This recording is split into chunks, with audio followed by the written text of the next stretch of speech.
nahan KKL koba organization gi ngamkhai ngak paluang hairi mahakna claim tawbagi matungina Manipur da pokso gi case nifu mapal mahaki nakanda file da mahana tamle pokso gi case kana gumba CSO ai gumba club amana natragana laikai gi mi amana magi identity reveal tawba sungya ya it's a very super secret super confidential ni haire adu magi hu kam sindagi thabuk se khudak tagi lep ka dabani haibu wafam se ai ngasi kai ai geming se United Mitai Pangal Committee Manipur haina gi secretary ne na lauthok pi khrabani na ekoi gi hojik social media si adu kimati yam sathi ba masidagi hekta fraction of second na si ekoi gi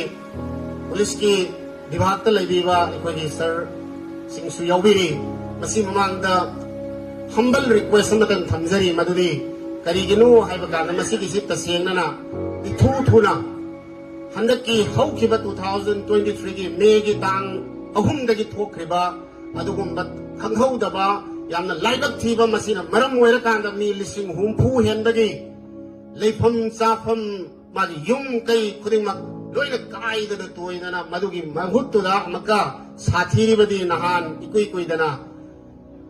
IDP singi haiba tare koi internally displaced person singi thum leibada lakh kunthaga manga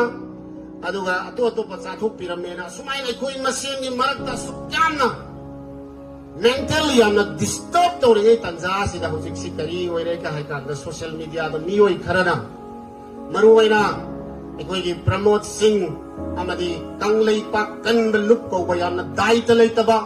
lamdam masida aran hui tawre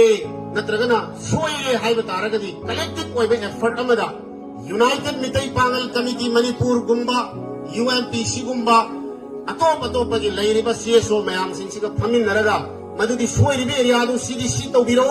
sina si samsanduk mina sina haibagi mahuttuda yamna ekoi gi hu kan sinbagi mawong ama hojik tuina social media da ngarang maksu nahan maksu ekoi tawbu ujare maruwaina nahan KKL koba organization gi ngamkhai ngak paluang hairi mahakna claim tawbagi matungina Manipur da pokso gi case nifu mapal mahaki nakanda file da mahana thammi makuli mayam birong ani minat nipan muki magi press bitu da yawbani hairiba file da yawriba casing se Manipur da Mitai Pangal ekoina sahi sujadriba nauriba ekoi gi makoi gi ningol gi masani hairiba ekoi gi ningol singado adu mapunsi manghal laga adu gi tumba tawbagi casing ne sini mana claim tawre pokso gi case nahan ekoi social welfare da isamak yauna amadi Manipur gi session court amadi mari leina court sing na salaga hangjarure pokso gi case kana gumba CSO ai gumba club amana natragana laikai gi mi amana magi identity reveal tawba sungya ya it's a very super secret super confidential ni haire adu makhoina karamna hairiba pangal gini aduga mitai nupi masa simu manghan na bani lab jihad ni gazwai hinni na kamaina haige haibase masi it's really unfortunate ngasi ami maidogi am nungaiba felicitation numina sigi khudong chawa lauraga miyam dai kar khangan ning dana sumaina sum thamjabani masigum basi tawbigano lamdam se mai sakpa ikui driba hojik shu karisu independent body ama tongan ba mayama mana sumaina tawi sumaina tawde na ngai hak leitana irang leiringa gi tanja sida makhal mathen gi aikoi indigenous natte aduni adani adum taw makhal mathen mayam singsi loina mak karigumba men ta daba dharma gi oiba ma kai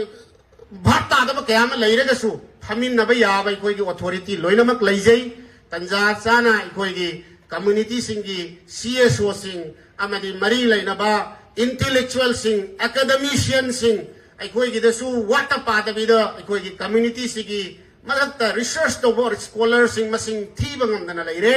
hairiba mayam sing siga phamin naraga aran hui sing du chum thokna bagi tanja lobadi laira dana social media अखोई हू कामसिनबगी थबुकसे खुदक्तगी लेपकदबनी हाइबो वाफम से अमी अमी माइदो की felicitation की programme से खुदोंग चाब लौरगा मियामदा अमदी मणिपुर की प्रजा सिंगा